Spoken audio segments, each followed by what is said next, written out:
Okay, so welcome. This is the um, Thursday, August 14th, 2025 meeting of the Somerville Fair Housing Commission pursuant to Chapter 2 of the Acts of 2025.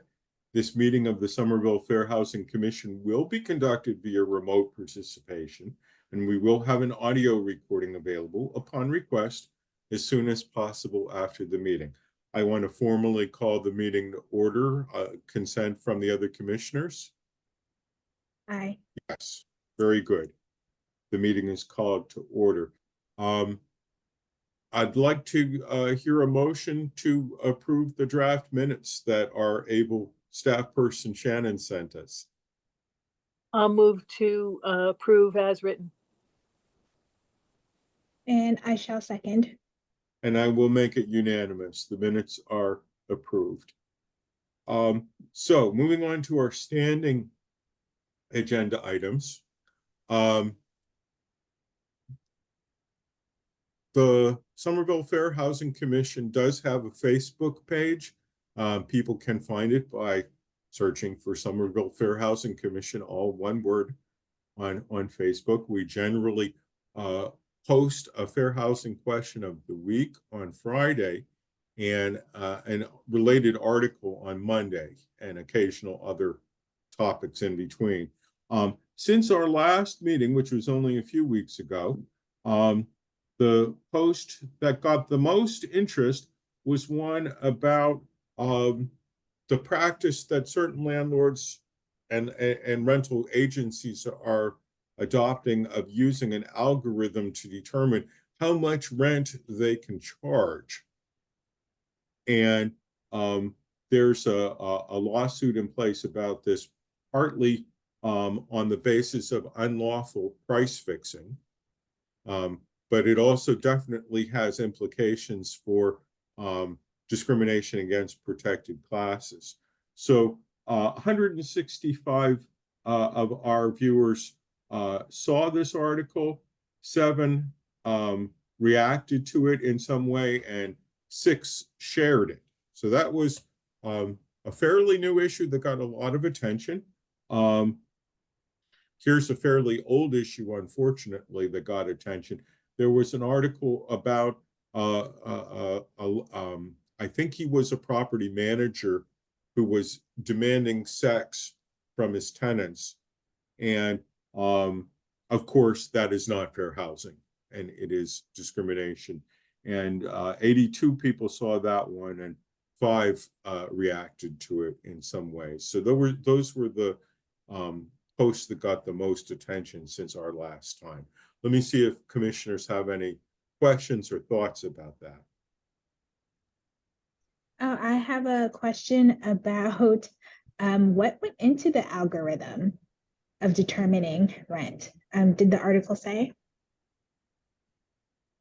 So I would have to look back at it to determine the details, but essentially, I think they're looking at the market in a particular area and comparing data that's being published, and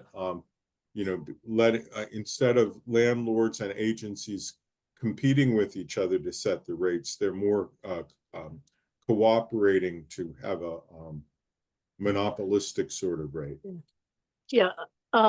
Historically, because there's a number of companies who have been doing this when I was still working. And what they do is they look at what things are going for. And they have an algorithm that then says it's this much per square foot in this neighborhood. If it's, so basically it's codifying what a landlord would do, which is look around to see what other people are getting.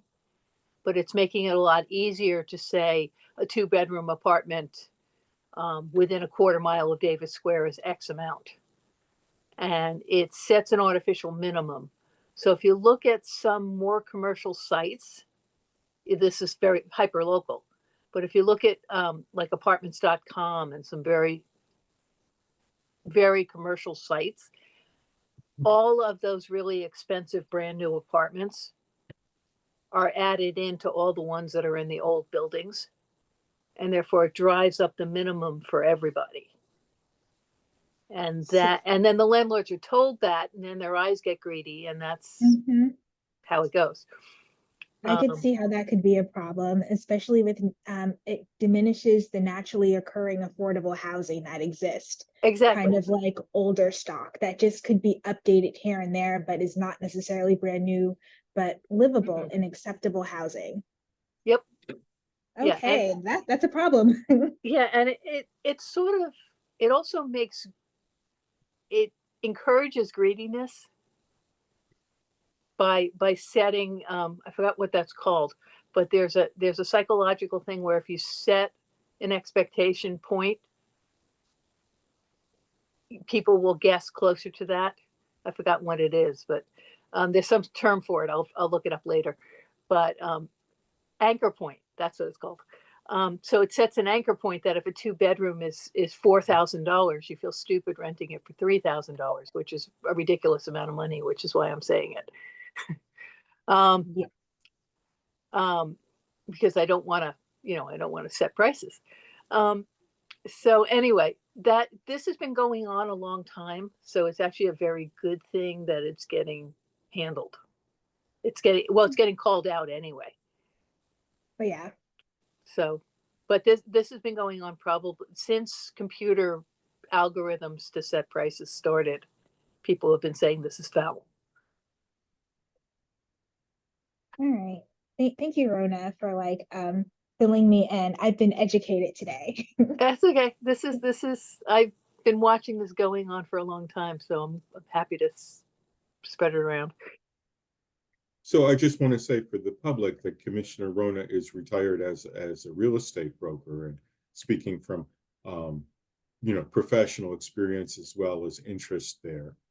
And also I want to add that we know the city's policy through the Office of Housing Stability has been to go in the opposite direction and try to reward landlords, especially small landlords, who are maintaining below market rental. So that's part of the picture that we're looking at here too. All right, anything else related to the Facebook page? Nope. Well, thank you, commissioners. I'd like Shannon to review the calls and complaints that received since the last meeting, as well as any updates from the previous ones. Yeah, so there is one complaint and then one call that's related to fair housing. The first one is a complaint. It was a referral from OHS. A household requested lead abatement about 6 months ago, a little over 6 months ago, because they have a child under 6 in the apartment. The lead abatement was done by the property manager, and then when the time came to sign their new lease, the property manager informed them that they would be on a month-to-month lease rather than an annual lease, which is what they were on before. All the other tenants in their apartment building are on annual leases. I think it's a fairly small building, so they know everyone and they ask them all. They're all on annual leases, and none of the other tenants have a child under 6. So based on that, it sounds like it could be discriminatory treatment. So what we've decided to do, the landlord did, or the property manager did indicate that they believed that they couldn't increase the rent because they had the lead abatement done, which is not entirely true. The landlord can't increase the rent in retaliation for having lead abatement done, and they can't do it within 6 months of the request. And this has been more than 6 months, so they can increase the rent now. So the household reached out to the property manager and said that they were willing to have a rent increase if they could have an annual lease rather than a month-to-month lease, because I think the thought is that maybe the property manager doesn't want to put them on an annual lease because they want to be able to increase the rent when they can, and they're just not aware that they currently can. So they did that on Monday, and they didn't get a response yet. And then I've also reached out to the property manager, just to introduce myself and ask, why are they on, or why are they looking to put them on a month-to-month lease rather than an annual lease? And then we'll see what happens from there. But if they persist with that, then, you know, I think it would be good to explain to them that they can't be treated differently from the other tenants. So that's the first one. That's the complaint. Does anyone have any questions? No, I just think that was brilliant. Thank you. Just figuring out why they would do something, why they would do a month-to-month lease. Because my first thought was it was retaliation, but it very much could be, I'm not allowed to raise the rent, so I'll raise the rent in a month or 2 or 3. Yeah, hopefully Yeah. that's the case, and hopefully they get back to either me or them. Yep. And then the second one, this is just a call, and the second one kind of shows what the overlap is, I guess, between fair housing and what OHS does. It's someone who reached out to me last year for inclusionary stuff, but now her mother needs an accessible unit. She's living in Somerville Housing Authority building, in a unit that's not accessible, and she needs to be moved. And so she was asking for help requesting a reasonable accommodation. So we're still in the process of doing that. And that's something that a lot of times the Office of Housing Stability, OHS, will do. But since I've worked with her in the past, I can help her put in that request, and then you know, I can talk to the Office of Housing Stability and see if they have any advice there too.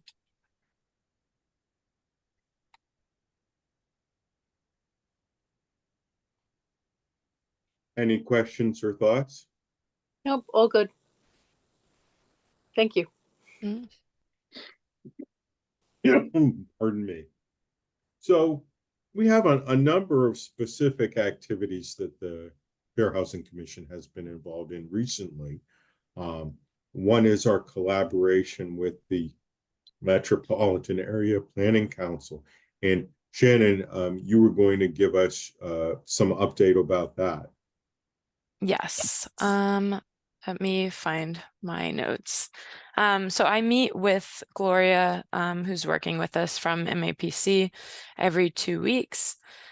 And let's see. So far we've spoken with the pastor at Connection Church, and then we've also connected with Somerville Homeless Coalition. They weren't able to meet in person because of time, but they sent answers to all of our questions that we had. And I just want to make sure we didn't review that in the last meeting. Sorry, my memory. Okay, so I want to just go over what they said because I think that it was really interesting and could definitely inform kind of where we go from here. So let me just see. Sorry.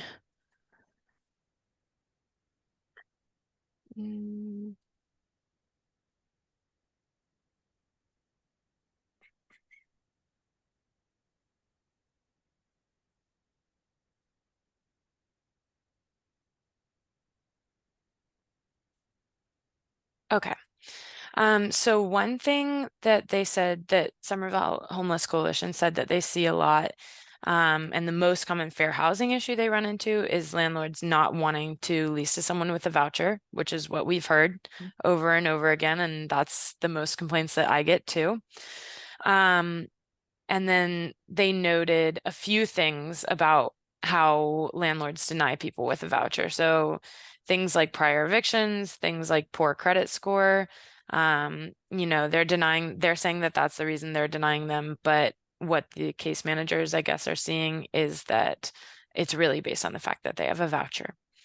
And then they said another challenge with housing voucher holders is when units aren't de-letted.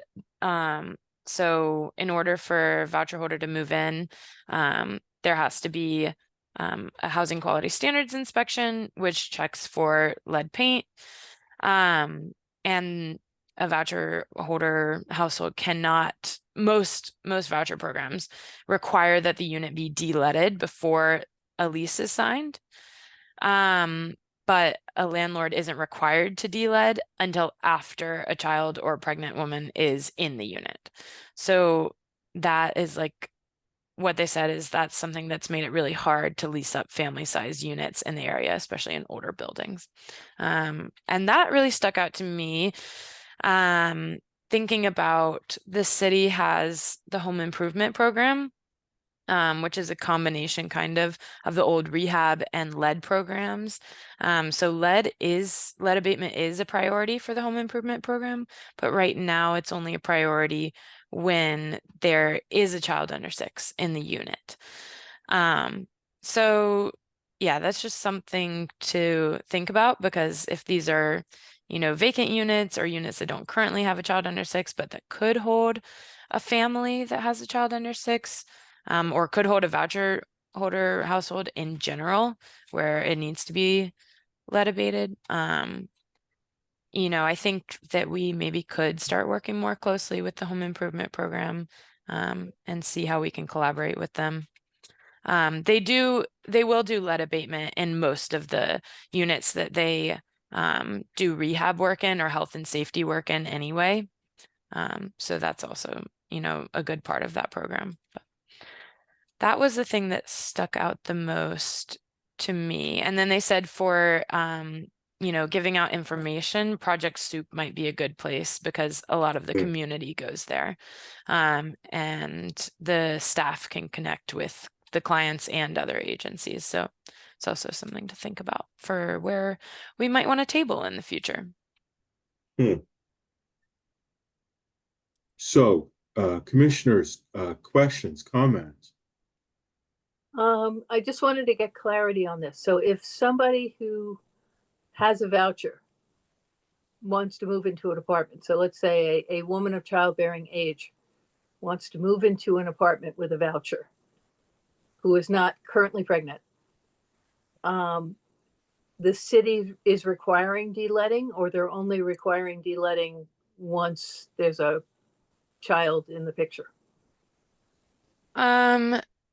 So I'm not sure how every voucher program works. The one that they were talking about specifically is their permanent supportive housing program, where it's required, I think, regardless of whether there's a child in the household trying to move in, that the property be deletted. Yeah. So we should maybe look into, what other voucher programs require, but it does seem like a pretty significant barrier. Yeah, that's a very significant barrier because it means, I'm thinking about a lot of roommate situations. So if one person has a voucher, everybody's going to have to move out in order for the place to get deletted. It's it's a disincentive not only for the landlord but for the roommates. Mm-hmm. So we should look into that. And calling on myself, Shannon, it sounded like you were saying that some landlords didn't want to delet until the situation where there was a child under 6 there, but the programs, the voucher programs wanted to have it done before people moved in, and so that that's a stuck place. And it occurs to me that not at the roommate situation that Rona was talking about, but if it's an empty apartment, that's actually the perfect time to do the deletting rather than waiting for somebody. Am I putting the pieces together properly here? I mean, that feels right to me, but also the deletting, has a cost to it, especially if they're not in the home improvement program, which has a limited amount of money. So I think that that's probably why these aren't, getting done in advance. It's also it takes more than a month, so there's time of vacancy to also contribute in terms of the loss for the landlord.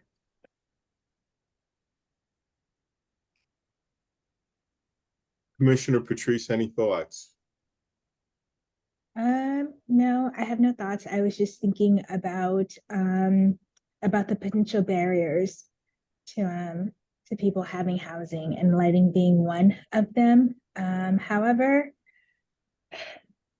it feels like it's also a timing issue and resources by the city that can be offered at a certain amount of time. So I'm thinking the less barriers, the more housing, I'm guessing. But also, once the lead barrier is taken care of, would the property manager or landlord come up with another reason as why they couldn't rent to a potential tenant? They Like, we could, may never know in certain cases. Yeah. but when there's a barrier that actually has real world consequences, we do want to make it easier for landlords. But yes, people who are going to discriminate are going to find reasons.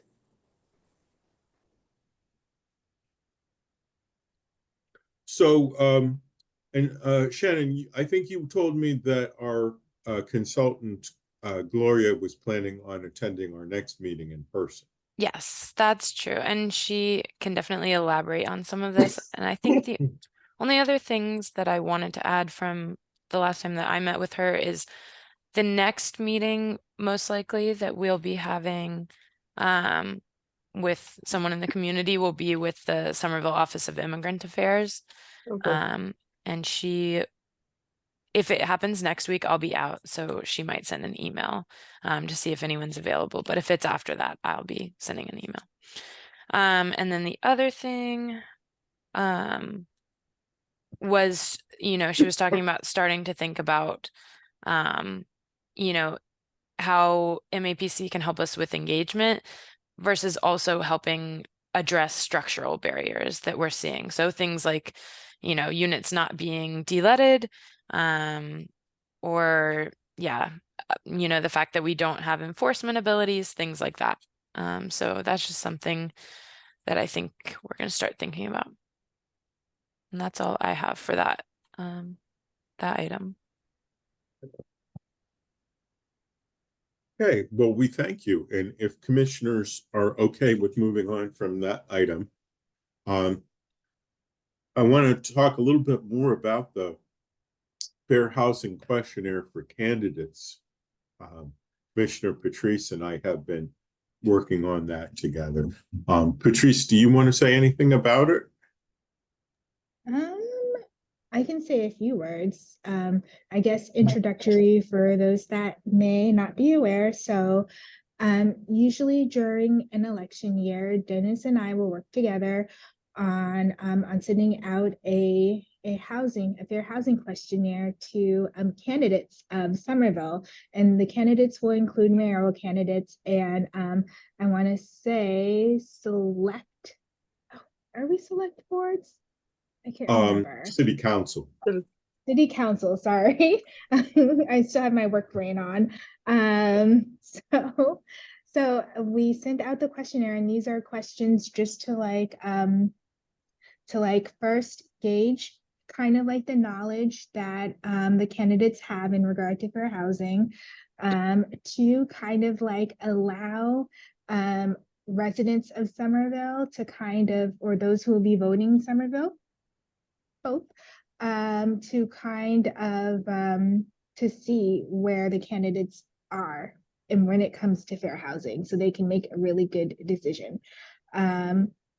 And I want to say the third reason is kind of unofficial, but like also raise awareness among the candidates themselves too. And we had so many candidates this year. How many was it, Dennis? Like 26? I think if everybody had answered, yes. Yes, so we have like the majority of candidates did answer, much to our happiness. And we actually we kind of divided up the the questions we sent out. So we sent out the standard questions with like one change and one question to make it like shorter to candidates who were newly running, but to those who were who had run before or were incumbents, we just like sent out like 2 questions to be answered, since we already kind of knew what their thoughts were on fair housing.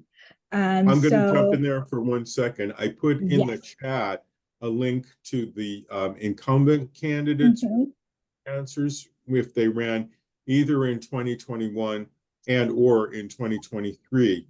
People can go to that link and find what they said then.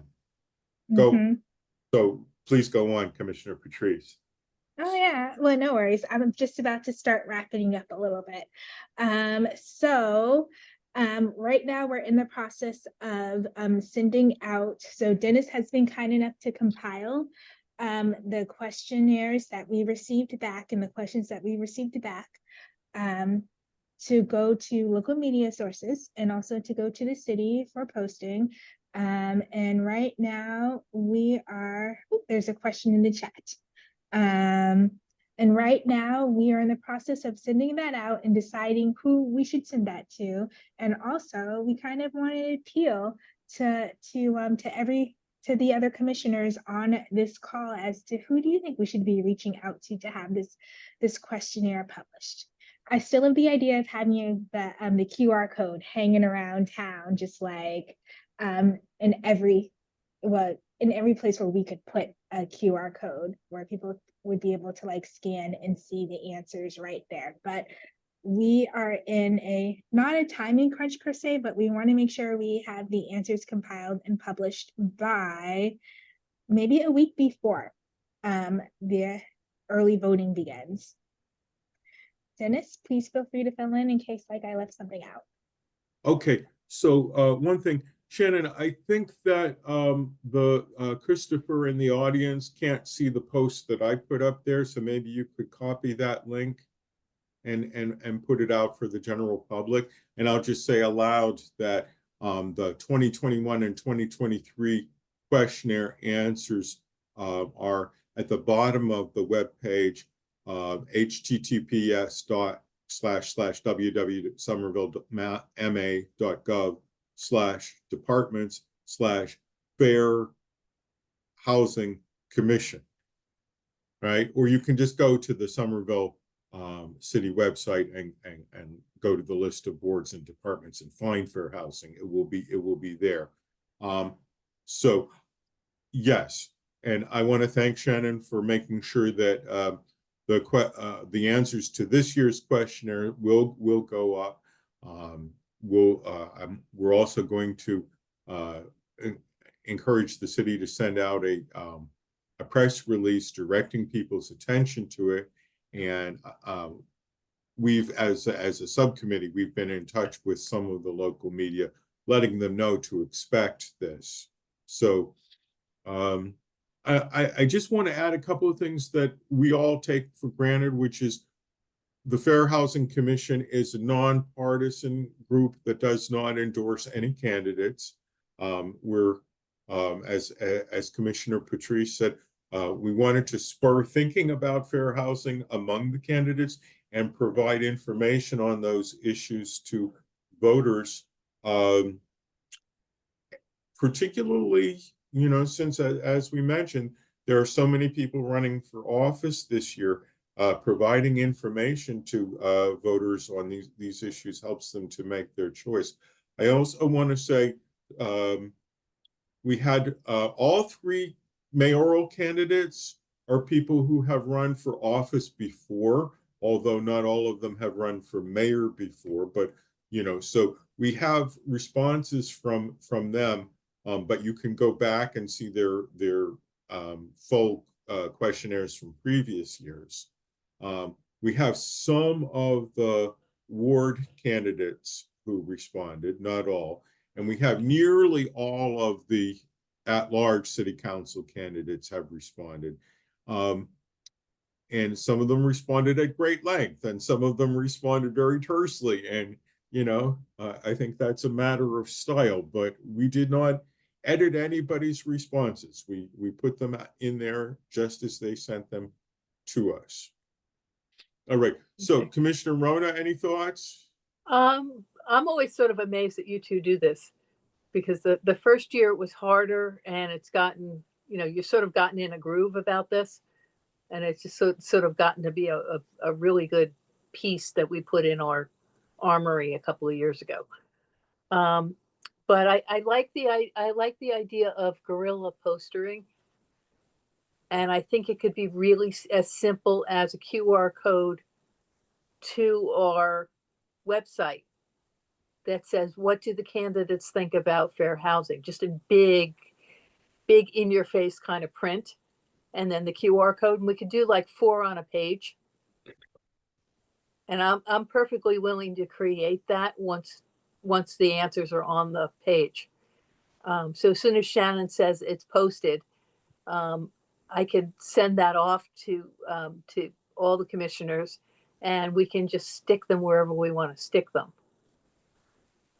Because I it's, and I'm seeing it. I'm working with the Davis Square Neighborhood Council right now, and I'm seeing that postering is actually more effective than I thought it would be.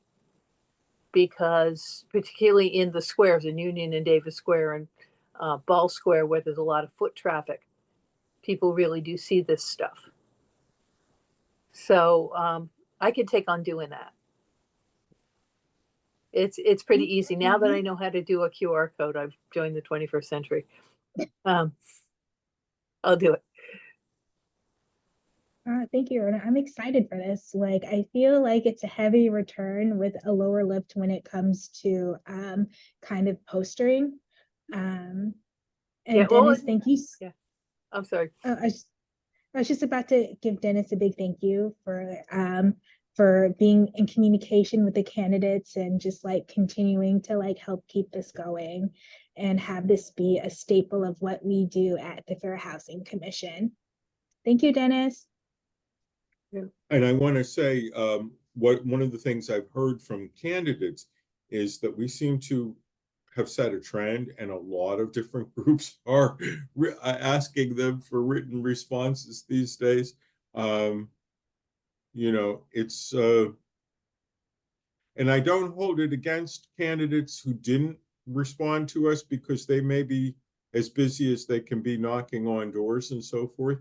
But as a voter, obviously, especially when there are a lot of candidates to choose from, 12 candidates for 4 at-large council positions, for instance, the more the candidate can provide me with information, the easier it is for me to make a choice in their favor. All right. So anything else about the questionnaires? Okay, so this will, the primary is September 16th. So, between now and then, the idea is to get it up on the city website, to put the press release out there, to be in touch with media, and present them with options for how they can use it, and to do the flyering that we've mentioned. Okay. With everybody's permission, I'll drop that for now.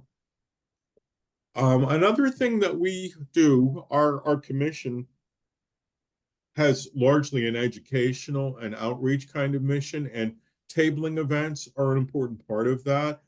Shannon already mentioned the idea of Project Soup being a new venue where we might do that. What are some other things we should be discussing under the heading of tabling events?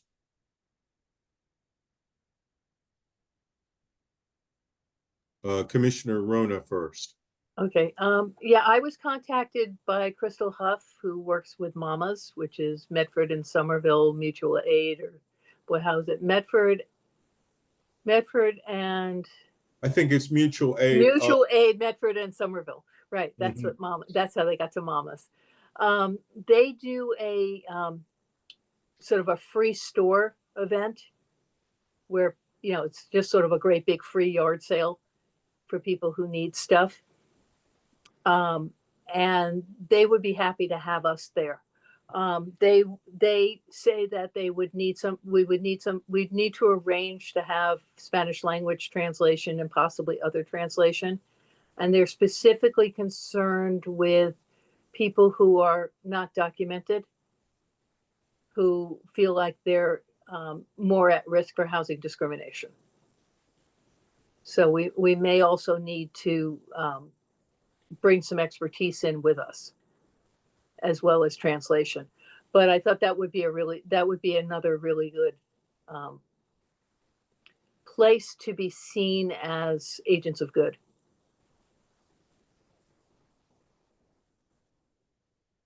So I have a wonder if, can I add on to that, Rhoda?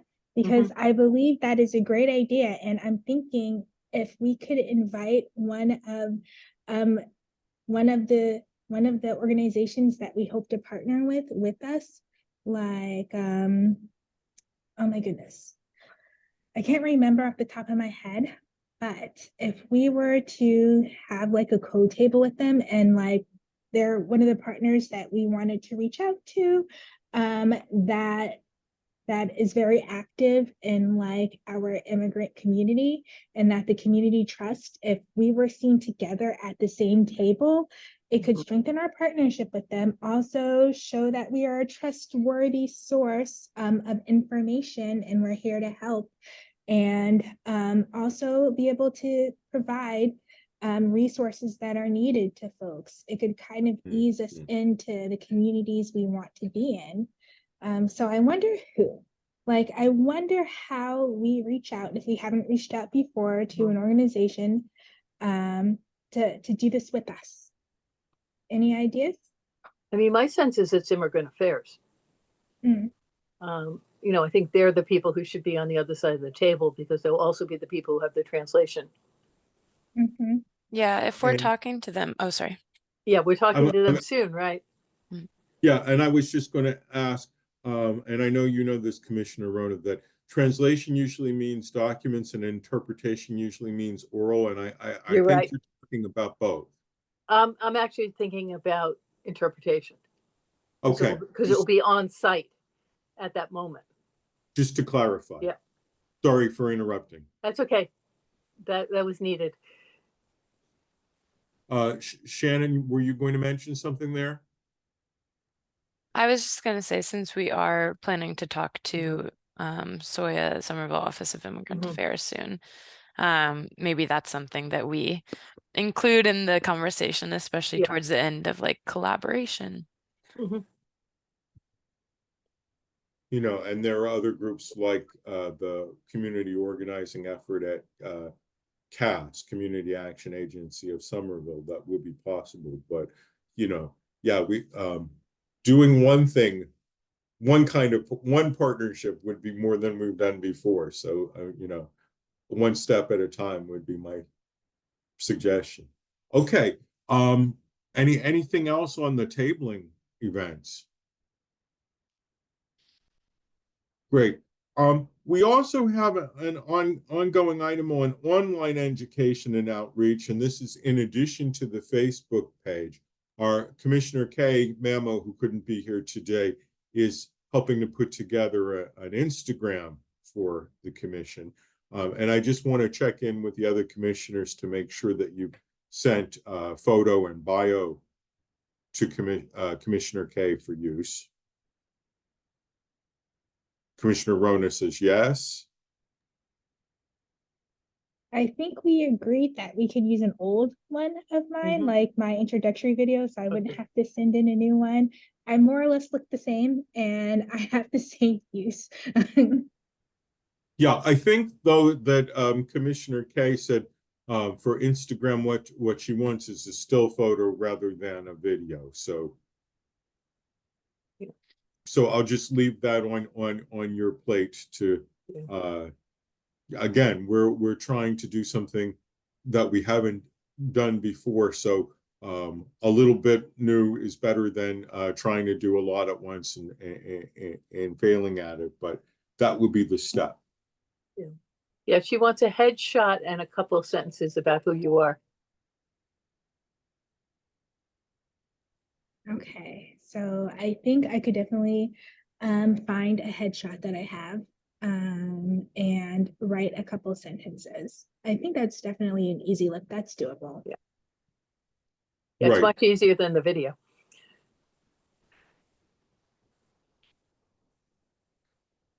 Shannon, what I just said, that squares with what you heard from Kay also, correct? Yeah, I think that should be right.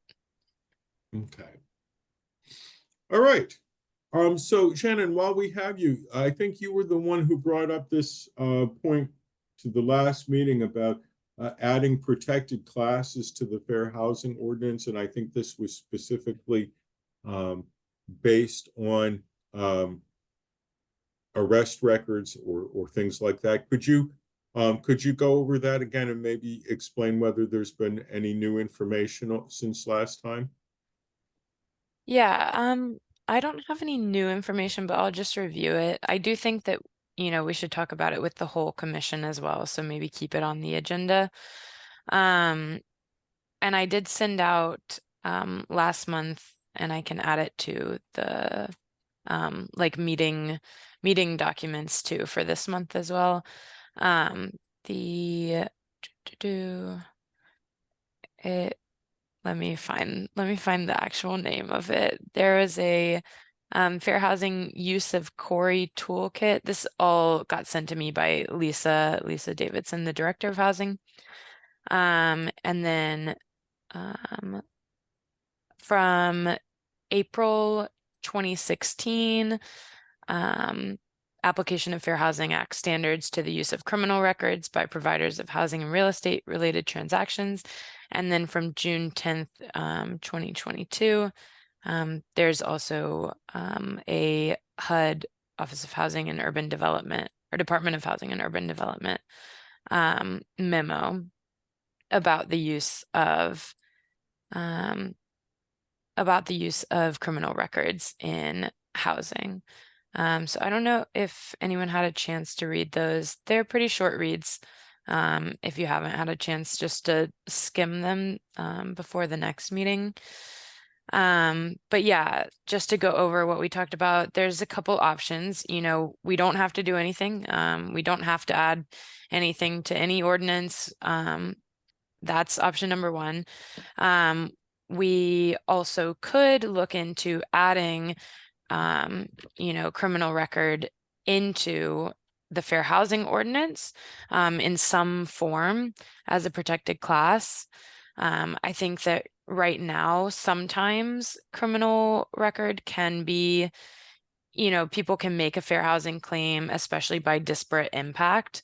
So for instance, if a landlord is only asking one group of people to, do a Corey check and not another, but that doesn't always protect every situation. So this would just be giving people more protections. And, since we aren't able to enforce fair housing right now, but we do have one protected class that's different from the state, maybe having two protected classes that are, more than what the state does might in the future help us be able to become an enforcement agency if that's what we're looking to do. And then I believe Rona also noted that, even if it's not immediately enforceable, it might make a statement of support at the state level if we have it on our ordinance. And then another option so option number 3, I guess, is maybe exploring the creation of a fair chance ordinance that could encompass criminal records as a protected class within housing. So separate from the fair housing ordinance, but still covering housing along with employment. So that's just something to think about. I haven't done more research yet about, how far we would want this to go. Like, I think when we say criminal record, we need to be specific about what we mean, and intentional, especially if we do end up wanting to add something to the ordinance and bringing it to city council, and all of that. But I just wanted to put it out there so it's on the radar, so that people are thinking about it, think about like, do we want to do something? And if so, what do we want to do? Yeah, I think that, the other thing that I want to do in the next month is reach out to Boston, because I heard about this because at a conference they said that Boston is looking into doing this too. So I want to look at, what are they doing and what's the wording that they're using to try to get this passed. So, thoughts or questions? Just one question. What you said something like a fair chance ordinance. Can you define that? Maybe. Well- I think that typically it's used for employment. So for like non-discrimination in employment, and specifically looking at criminal background. I think that Okay. the way that we would maybe be looking at it is employment and housing, and maybe also thinking about credit with it if we did that. But I don't, yeah, that's how it's been explained to me. Okay. I'm going to call on myself for a moment. Mhm. Yeah, when it's in the employment field, the fair chance ordinances usually say not that the employer can never look at criminal record, but that they have to go through a certain number of steps in their employment process first, and they don't rule people out right from the start based on a prior arrest or things like that. Yeah. So, you know, Oh, sorry. that would have to be, again, adapting it from employment to housing would take some thought. Definitely. The other thing with that fair chance ordinance, as opposed to adding it as a protected class, the guidance from, 2016, 2022, from HUD does talk about, not using criminal record as the first thing or the only thing, but, trying not to use it at all if possible. And if not, looking at other things like rental history and all of that. But there are other things that go into, like, disproportionate arrest rates based on race. And also, people might not have a good housing record, and it might be related to the fact that, they were arrested. So I think that's something to think about too, if we're trying to build this and make it strong enough to actually help people. Yeah, well, it's similar to what Todd Kaplan was talking about at our events, that credit reports are used that way. That people have under 600 credit or wherever the line is for landlords just get swept right off the table and not even looked at. And that has a disparate impact on single parents and lots of groups that are protected. So just to clarify too, Attorney Todd Kaplan is with Greater Boston Legal Services, and the events that Commissioner Rona was talking about were part of our April is Fair Housing Month presentations, which Commissioner Rona had a major part in organizing. Okay, so other questions or thoughts? We're good. I want to say first, thank you, Shannon, for bringing this idea forward. And second, we're really only at the beginning of exploring it. But yeah, disparate impact is a way of getting at some of these things. We know that some landlords will assume incorrectly in a prejudiced way that because of race or because of transgender status or because of veteran status, that people who come from a certain group are more likely to have a criminal record than others, and may look into it for those folks and not for others. And so that would be a kind of a sideways approach to preventing them from doing it, is to say that is in fact discrimination based on protected class. But what we're talking about is broadening it a little bit beyond that. I also want to just add one historical note, which I think other commissioners will already know, which is that Somerville, before the state of Massachusetts explicitly recognized sexual orientation as a protected class, we interpreted discrimination based on sex to include that. So that was part of our local implementation of that. So, like the high school slogan says, Somerville leads the way. And, we can think of it in those terms, whether or not we're in a position to enforce things, we can be in a position to set a norm. All right. So again, thank you very much for that. And we're going to continue hearing from Shannon for a little bit longer because our items under continued business have to do with the FY24 and FY25 annual reports. And you would be the one to let us know about that. Yeah, so I wanted to check, did everyone or anyone have a chance to review the annual report for FY24? And do you have any thoughts, comments on it? You can tell me now or you can send them to me. May I have Yeah. another week, Shannon? Yes, yeah, Yeah, I haven't looked at anything this week. that's totally that's totally understandable and fine. We can check in at the next meeting and then maybe I'll make a goal to send it to city council after that. And if you have any like edits you want to make in the meantime, just send them. You can send them one at a time if you want. You can send them all at once. But I'm happy to make any changes to it.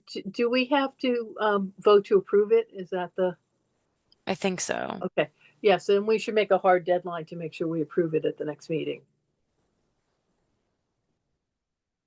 I see consensus about that. All right. And then for fiscal year 25, I don't really have a big update. It's been started, but it's not fully drafted yet. The goal that, Lisa and I set is 90 days after the end of the fiscal year. So now it's been 45, 44 days, something like that.